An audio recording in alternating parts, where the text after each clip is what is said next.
Que a graça de nosso Deus em Cristo Jesus esteja com todos nós. Meditação da palavra do nosso bondoso Deus. Amém. Nós vamos fazer a leitura, mas antes de fazer a leitura, eu quero destacar dois aspectos para a gente pensar e meditar juntos.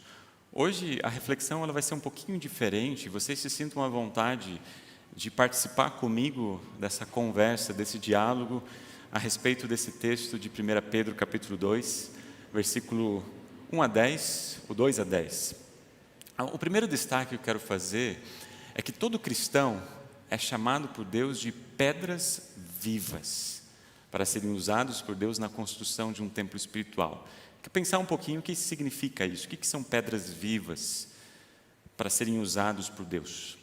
O segundo aspecto que eu gostaria de meditar com vocês é justamente, todo cristão é chamado para servir como um sacerdote. Sobre essas duas perspectivas, sermos pedras vivas e também sermos sacerdotes. Eu quero que vocês observem agora na leitura, a partir da carta de 1 Pedro, como é que isso também vai se aplicar na vida de cada um de nós. Então a gente começa no versículo 2, dizendo assim: Sejam como criancinhas recém-nascidas, desejando sempre o puro leite espiritual, para que, bebendo dele, vocês possam crescer e ser salvos. Pois, como dizem as Escrituras Sagradas, vocês já descobriram por vocês mesmos que o Senhor é bom. Cheguem perto dele, a pedra viva que os seres humanos rejeitaram como inútil, mas que Deus escolheu como de grande valor. Vocês também, como pedras vivas, deixem que Deus os use na construção de um templo espiritual, onde vocês servirão como sacerdotes dedicados a Deus. Isso para que, por meio de Jesus Cristo, ofereçam sacrifícios que Deus aceite. Pois as Escrituras dizem: Eu escolhi uma pedra de muito valor, que agora ponho em Sião como a pedra principal do alicerce. Quem crer nela não ficará desiludido.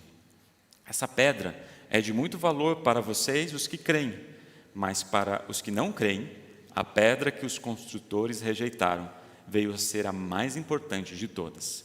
E em outra parte das Escrituras Sagradas dizem: Esta é a pedra em que as pessoas vão tropeçar, a rocha que vai fazê-las cair.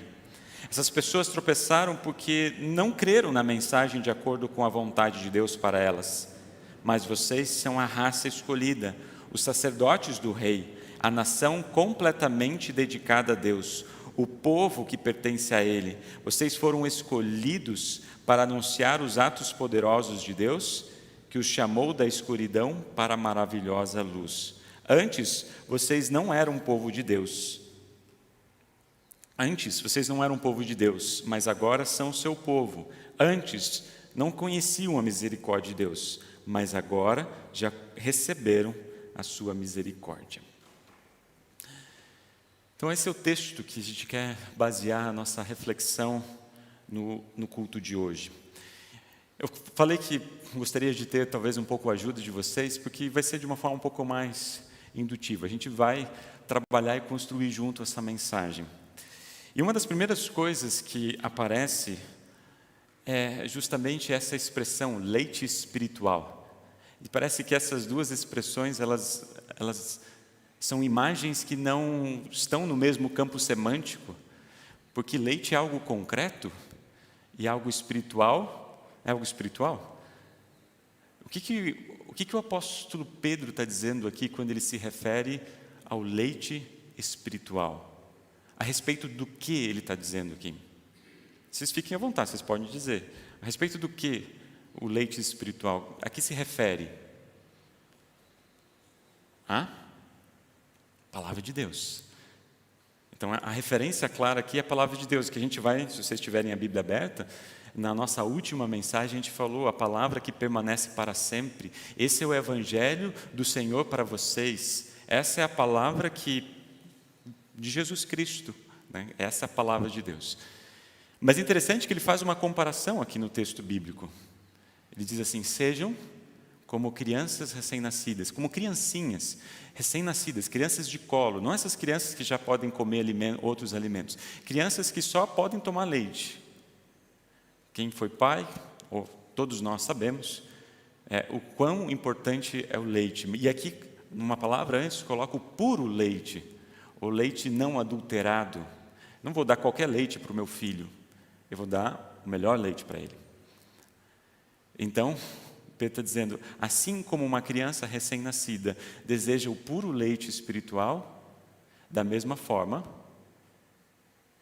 os cristãos, todos aqueles que ouvem essa mensagem, também desejam a palavra de Deus. É isso que ele está dizendo.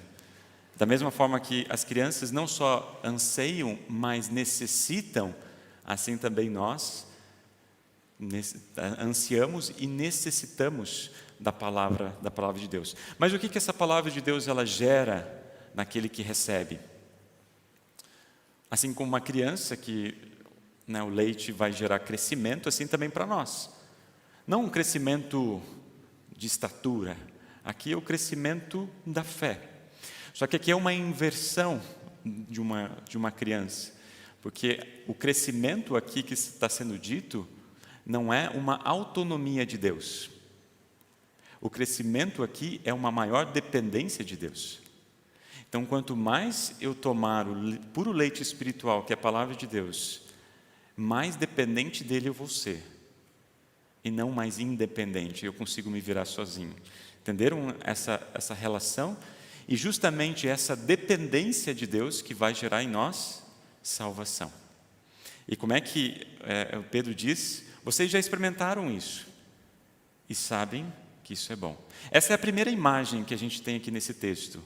A imagem de uma criança do puro leite espiritual, que é o crescimento e a fé e a salvação das nossas vidas. Só que agora, Pedro ele muda a imagem, mas ele mantém o mesmo padrão. Se antes era o leite espiritual, agora é uma pedra viva. Vocês já viram uma pedra viva? Não, seria estranho isso, né? Seria muito estranho uma pedra viva. Mas a quem se refere essa pedra viva quando Pedro está dizendo isso? Qual que é o referente? Sobre quem ele está dizendo? Quem que é a pedra viva? Jesus. Até porque ele diz, cheguem perto dele a pedra viva, que os construtores rejeitaram e que veio se tornar a pedra mais importante, ou veio se tornar o alicerce, a pedra fundamental. Mas é interessante que Pedro utiliza a palavra pedra quando fala do Cristo ressuscitado. Se a gente for, por exemplo, pegar João, ele vai falar da palavra da vida. A palavra da vida. Ele talvez está trazendo o capítulo 1 do Evangelho de João, que fala do verbo que se fez carne e habitou, e na primeira carta ele vai dizer a palavra da vida que ele viu, tocou, e pôde falar. Mas Pedro, ele talvez traga mais por causa do conceito do nome dele. Pedra, Pedro. E isso tem uma relação bem próxima na linguagem original. E se a gente vai lembrar de uma história muito interessante, quando Jesus ele pergunta para os discípulos, o que as pessoas estão dizendo que eu sou? Você lembra daquela história? Alguns dizem, você é João Batista, um outro profeta, uma pessoa importante. Então Jesus disse, mas para vocês, está dizendo para os discípulos, quem vocês dizem que eu sou? Então Pedro, dando voz aos discípulos, diz, tu és o Cristo, o Filho de Deus vivo. E Jesus disse, não foi carne e sangue que revelaram isso para você. Ou seja, não foi você mas foi o Espírito de Deus que revelou. Então Jesus vai fazer uma afirmação. Pedro, sobre esta pedra, construirei a minha igreja. Não é sobre Pedro que a igreja é construída, mas sobre o testemunho de Pedro. Isso é reforçado aqui, nessa carta de 1 Pedro. Atos vai dizer que Jesus é a pedra que os construtores rejeitaram, mas veio a ser a mais importante de todas. Tudo bem até aqui? Podemos seguir? Jesus Cristo. É sobre isso que Pedro está dizendo para a igreja. Só que a gente vai perceber que a mensagem a respeito de Jesus Cristo vai causar duas reações na vida das pessoas. Algumas pessoas vão crer nessa mensagem e outras pessoas não vão crer. Isso a gente vai ver agora em Pentecostes, quando Pedro vai fazer aquela pregação, em Atos capítulo 2. Lá no final, muitas pessoas aceitaram, muitas pessoas creram e foram batizadas, mas nem todas as pessoas que ouviram a mensagem aceitaram e se tornaram cristãos. No texto de hoje, de Atos, capítulo 6, a gente vai perceber que a igreja crescia. Claro que a palavra de Deus ela estava trabalhando de uma forma inimaginável. Mas a relação, tanto daquele que crê como daquele que não crê, Jesus causa o mesmo efeito. Porque para aqueles que creem, a pedra é de grande valor. É um valor inestimável. E para aqueles que não creem, também é de grande valor. Porque se torna a pedra mais importante de todas. Só que qual é a consequência disso? A consequência é que, para os que creem, a pedra de grande valor se traduz em salvação. Mas para aqueles que não creem, essa pedra de grande valor, que se torna mais importante, que foi rejeitada, ela se torna uma pedra de tropeço. Vamos seguir? Várias imagens. A terceira imagem que o texto traz hoje aqui. E agora ele fala de pedras vivas. Quem que é referência agora aqui? Se do leite espiritual era a palavra, da pedra viva era Jesus, pedras vivas são quem? Somos nós, né? São os cristãos. Então todos nós. Por isso, Pedro fala assim, cheguem perto dele a pedra viva, e vocês também são pedras vivas. E o que os cristãos, para que eles são usados? Eles são usados por Deus para se tornarem, para serem cooperadores na construção do templo espiritual da igreja. E a gente fica imaginando, eu fico imaginando, né, que justamente essa imagem aqui, nós somos pedras vivificadas. Nós somos pedras que Deus colocou vida.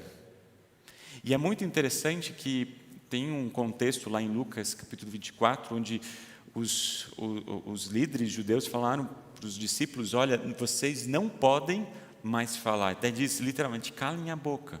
E Jesus vai responder para os mestres dizendo, se eles não falarem, as pedras falarão. É interessante que o próprio Pedro, então, reverberando isso, vai dizer, nós somos pedras vivas. Porque nós fazemos parte da construção desse templo espiritual. Nós, cristãos como pedras vivas, como diz o texto, nós servimos como sacerdotes. E a pergunta que eu quero fazer agora para vocês, e é aqui que eu quero meditar um pouquinho mais. O que faz um sacerdote? O que é um sacerdote? O que faz um sacerdote? Aonde que essa palavra aparece? E como é que ela se aplica também para as nossas vidas hoje?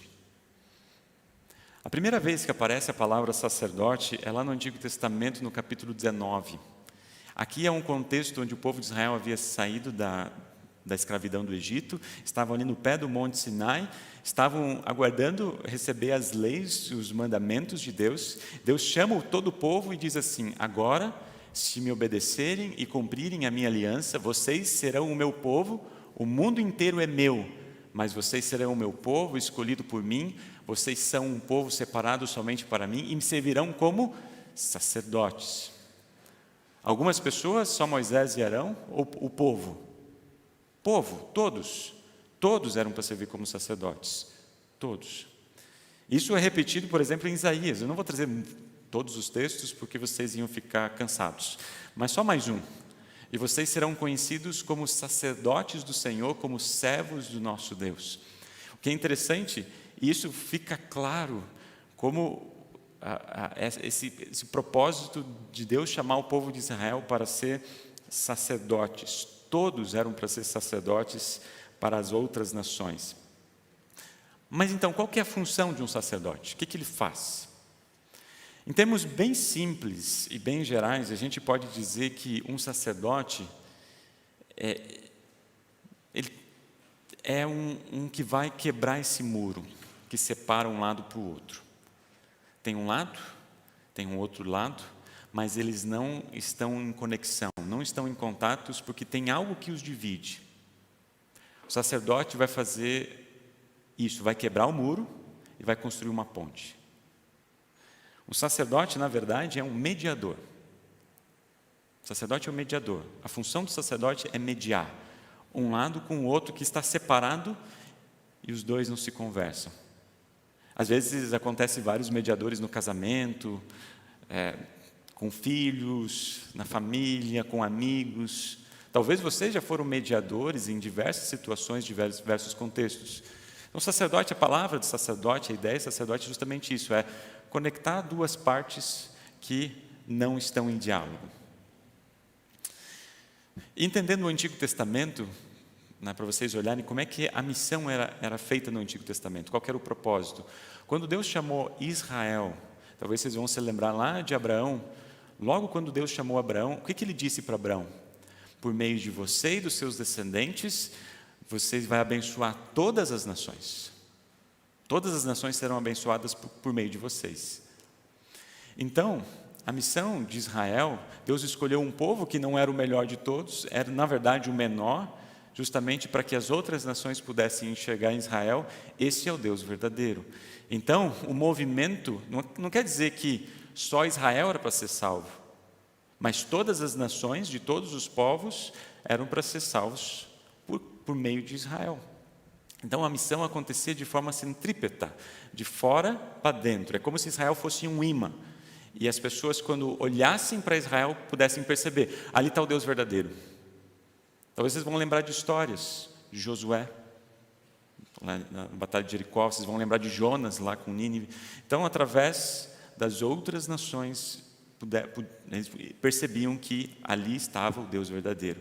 Só que o que aconteceu, em grande situação, em grande medida, eles veem, ao invés de eles levarem o Deus para as outras nações, eles pegavam deuses de outras nações e colocavam no meio e cultuavam esses deuses. Mas qual que era a realidade? A realidade é que todos nós, depois da queda em pecado, estamos separados de Deus. E era essa a mensagem que o povo de Israel estava para compartilhar e continua sendo a mensagem para nós ainda hoje. O ser humano, em relação com Deus, está totalmente afastado. Tem um muro que divide. E a gente chama esse muro de pecado. O ser humano não tem condições de, por ele mesmo, por ele próprio, chegar até Deus. É por isso que Deus precisa chegar até nós. E a maneira como ele fez isso foi por causa da cruz. Jesus, então, quando ele morreu e ressuscitou, ele se tornou o nosso sumo sacerdote. Porque ele veio para ser o nosso mediador. Ele veio nos tirar da escuridão e nos trazer para a luz. E esse é o foco, esse é o propósito da morte e ressurreição de Cristo. Nos dá vida àquilo que é morto, em outras palavras. É vivificar aquilo que não tem vida. Nós não temos vida sem Cristo. Nós estamos mortos sem Cristo. E justamente a morte e a ressurreição de Cristo, pela ação do Espírito Santo, nos faz estar conectados, com Cristo. Porém, muitos ainda não creem que Jesus é o seu Senhor e Salvador. Muitos não creem. E assim, da mesma forma, como tivesse um muro que separa eles dessa morada celestial que Deus tem preparado, que a gente ouviu e leu no Evangelho. Por isso, no texto de hoje, olha só que bonito, Deus nos chama para sermos sacerdotes, todos nós, sermos sacerdotes daqueles que não creem para com Deus. Quebrar os muros e construir pontes para que essas pessoas possam conhecer aquilo que é o mais precioso, que, como diz o próprio Pedro, não estraga, que está guardado no céu, que é eterno. E é isso que, esse é o propósito, esse é o sentido da palavra sacerdote, e é justamente isso que Jesus vem fazer quando ele chama os discípulos. Logo nos primeiros versículos, Jesus disse assim: venham comigo e eu ensinarei vocês a pescar gente, dizendo para os discípulos. No final do livro, ele vai dizer assim: vão pelo mundo inteiro e anunciem o Evangelho a todas as pessoas. Quem crer e for batizado será salvo, mas quem não crer será condenado. Em outras palavras, do início ao fim, Cristo tem um chamado para que as pessoas se tornem sacerdotes do amor de Deus, do início ao fim. O propósito de Jesus no seu ministério é transformar a igreja em pessoas, num reino de sacerdotes. E olha só que interessante, logo no capítulo 1, quando a gente está refletindo sobre a ascensão de Jesus, o próprio Jesus vai dizer: porém, quando o Espírito Santo descer sobre vocês, vocês receberão poder e serão minhas testemunhas em Jerusalém, em toda a Judéia, Samaria e até nos lugares mais distantes da terra. Então a gente vai perceber que a dinâmica agora da missão do Novo Testamento muda. Se no Antigo Testamento era uma missão centrípeta, ou seja, de fora para dentro como se fosse um imã, agora no Novo Testamento é uma missão centrífuga, é do meio para fora, de Jerusalém, Judéia, Samaria, confins da terra, Brasil, São Paulo, Moema. Chegou até nós, chegou até vocês. Essa palavra chegou a todos nós. E é justamente nesse sentido que, no início da igreja cristã, o evangelho foi se espalhando para todas as regiões. Mas foi se espalhando por uma questão muito específica. Por que as igrejas, as pessoas começaram a se espalhar? Que é o contexto de 1 Pedro também. Logo no capítulo 1, eu, Pedro, o apóstolo de Jesus, escrevo esta carta ao povo de Deus que vive espalhado, que vive como forasteiro. Por quê? Quem testemunhou? Olha só, capítulo 8 de Atos. Naquele mesmo dia, a igreja de Jerusalém começou a sofrer uma grande perseguição. E é justamente essa perseguição fez com que os cristãos, menos os apóstolos, fossem espalhados pelas religiões da Judéia e da Samaria. Então os apóstolos, e a gente vai ver que eles ficaram, a grande maioria dos apóstolos ficaram em Jerusalém. Mas todos os outros cristãos se espalharam. Aqui na carta de 1 Pedro para a Ásia Menor, mas para vários locais daquele contexto. E aqueles, versículo 4, e aqueles que tinham sido espalhados anunciavam o evangelho por toda parte. Então, quem que anunciava o evangelho? Os apóstolos ou aqueles que foram espalhados? Aqueles que foram espalhados? Qual a percepção que muitas vezes a gente tem quando a gente ouve a palavra sacerdote? Uma pessoa específica, com um conhecimento específico, que tem um preparo específico, e só essa pessoa é o sacerdote. Aqui Pedro não está falando do ministério pastoral, da pregação pública. Não, Pedro não está falando disso. Pedro está falando do chamado que cada um de vocês tem como cristão, como filho de Deus, como batizado. Todos nós somos filhos de Deus, fomos chamados pelo seu nome e temos então uma responsabilidade de sermos o quê? Sacerdotes. A dificuldade, o problema é que eu acho que no nosso inconsciente, não no nosso consciente, mas no nosso inconsciente, a gente terceiriza isso. Lá onde Deus nos colocou, lá nas pessoas com que vocês têm contato, como é que vocês estão lidando, sendo mediadores com aqueles que não creem, com aqueles, com Deus Todo-Poderoso, com essa promessa da eternidade e da vida com o nosso Salvador Jesus? Olha só o que Pedro nos diz no final desses versículos. Ele não diz vocês vão ser, vocês podem ser, mas ele diz no presente, vocês são a raça escolhida. Poderia até repetir, vocês são os sacerdotes do rei, a nação completamente dedicada a Deus. O povo que pertence a Ele, vocês foram escolhidos para quê? Para anunciar os atos poderosos de Deus, que os chamou da escuridão para a maravilhosa luz. Antes, vocês não eram o povo de Deus, mas agora vocês podem ser, se por acaso vocês... Não diz isso. Mas agora, vocês são o povo. Antes vocês não conheciam a misericórdia de Deus, mas agora vocês já até receberam a misericórdia de Deus. Querida igreja de Jesus, essa igreja, ela não existe em função de si mesma. A igreja, aqui eu não estou falando do prédio, estou falando da igreja cristã, onde todos nós somos pedras vivas. Ela não existe em função de si mesma, mas nós somos chamados a fim de servir a Deus, cuidando daqueles que estão ao nosso redor, mas de uma forma muito especial com aqueles que não creem em Jesus e não vivem essa esperança.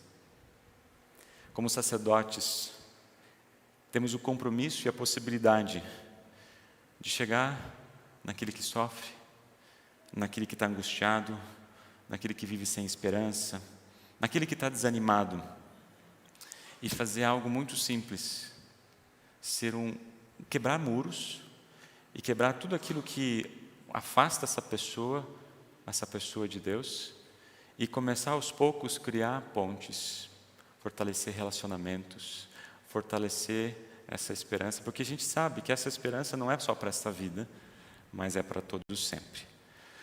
Só que a gente vive em tempos difíceis, em tempos onde muito mais muros são construídos do que pontes são conectadas.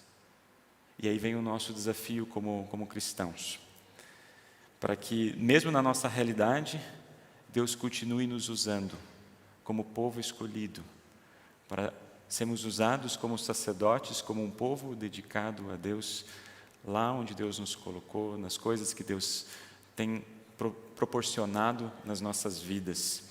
Ele confiou, aquilo que Ele confiou a Pedro e a igreja, Ele continua confiando a cada um de nós. No mundo de tantos muros, nós somos chamados a construir pontes, pontes de amor, pontes de misericórdia, pontes de salvação. Por isso, então, finalizando,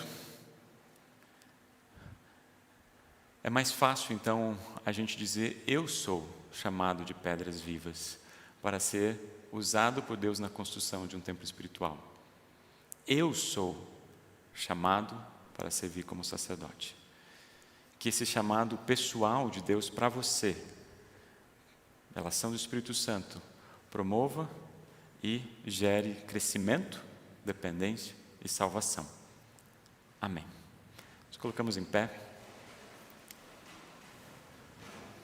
Que a graça de Deus em Cristo Jesus supere o nosso humano entendimento para coisas e situações que a gente não tem como compreender, e coloque em nós o desejo, assim como crianças recém-nascidas desejam o puro leite espiritual, nós também possamos desejar o puro leite da palavra de Deus, que gera crescimento, vida e salvação. Amém. Podem sentar. Nesse momento a gente faz as ofertas em gratidão e tem uma música que também vai nos preparar depois para o momento das orações.